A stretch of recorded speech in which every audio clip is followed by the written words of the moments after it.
Hey everybody, it's me, Andy. It's September 10th, 2018, and it's been a few months since I've did a little update here, just because I've been busy and things also had to slow down a little bit.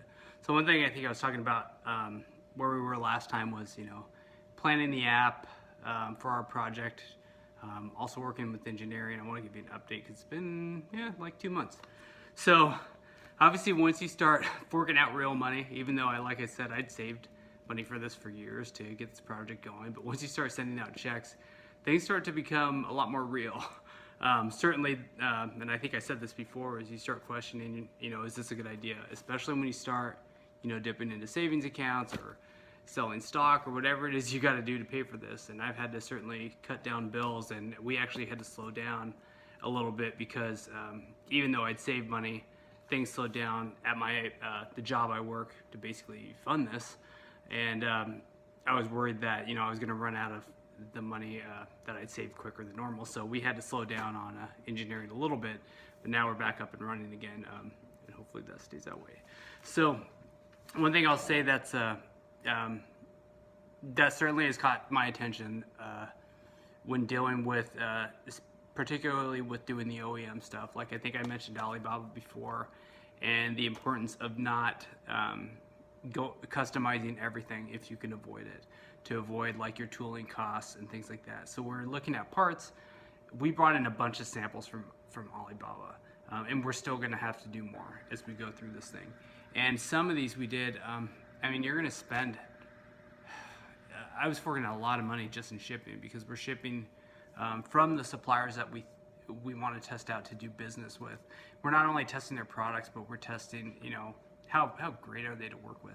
And we ran into some issues with that. So there's certainly people that say one thing on Alibaba and they're look really great, and then they're just a nightmare to work with. One thing that set us back is one part that we were trying to get was supposed to be delivered one week, and then all of a sudden it's lost and it's not coming for a month later, and then they say now they don't have it, and that pretty much was red flags all over the place. But it set us back a lot. Something that simple, just to get that part, really set us back. And that's, if anything with this update is saying, we're now deeper in the process. We have schematics and sketches of what our product may look like, and we're going to narrow it down here in the next probably month or two to say we're going to build this.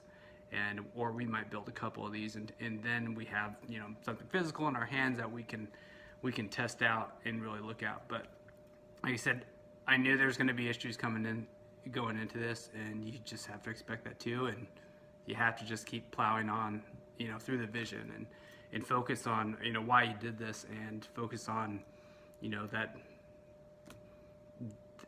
focus on the ending when everything's going great, and then all the issues won't look so big. Just keep your eye on the prize, but if you start focusing on the problems, that's when you're going to run into trouble. So we're still pushing along. The next things we're looking at, so we're deeper in the development stage. We've got a couple, like I said, samples we've done with Alibaba that we like for certain, and we'll have to get more. But certainly,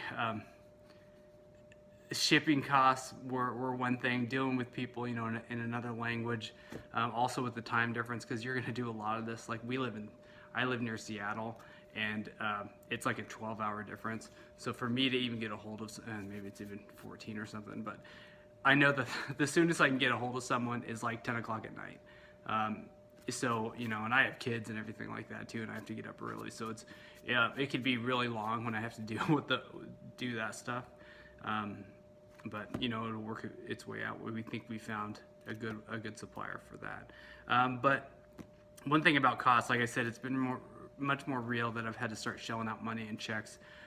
Certainly it seems like you can never, what I've heard from other people who've done this is it seems like you can never have enough money to do a startup, and I certainly believe that. So you got to spend it wisely. Like where are you really gonna put the money that you have? So what else? One thing, speaking of money and where you didn't expect to spend it. So we're working with an engineering design firm, which if you're making a product, you'll probably have to do that too. The amount of money, because we pay them hourly, I pay them hourly. is the amount of money, as much as you think your product is dialed in. Like, I was open to suggestions, but and I still am. So we'll probably do a mix of my original idea and probably some things that they thought of in their sketches. But you're going to spend a lot of money just in the hours it takes to explain the concept to them, and then they have to do their own research and things like that and get familiar with, okay, well, why is this even a good product? Is there a market for this, or what is this feature? Explain to me what it's going to do, and what do you want it to look like, and what other products are like that? Because unless you're dealing with the engineering firm that, like, you're building a new, I don't know, pot or pan, and they already build that, and they clearly know what's out there because they've made a lot of the stuff, then it's not so difficult.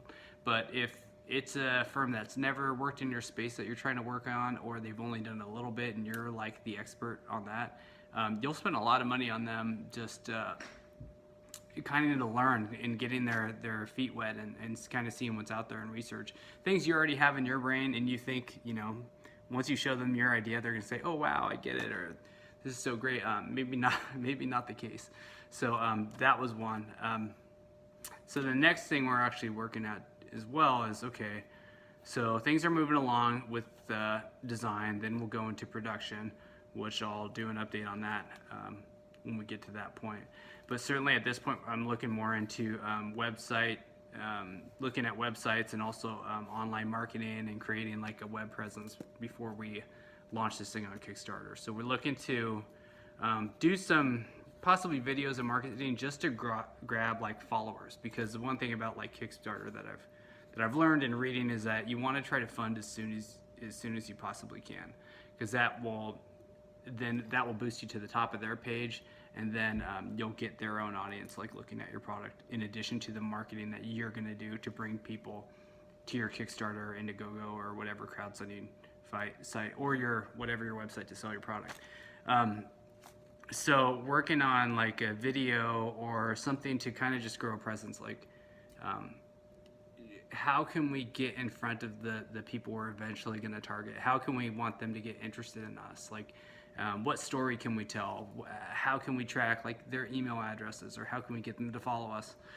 So a lot of it's going to be marketing on that. And again, trying to do this at a low cost. I've been watching YouTube and all kinds of things. And if I get more suggestions as I learn more getting into that, I know there's a lot of stuff out there on like paid content you can pay for, to how to market on Facebook and YouTube and Twitter and Instagram and all that. But there's also a lot of free stuff. So once I get my feet wet, I'll do hopefully do more of that in the future. And again, I look forward to giving you more updates on this project. All right, thanks.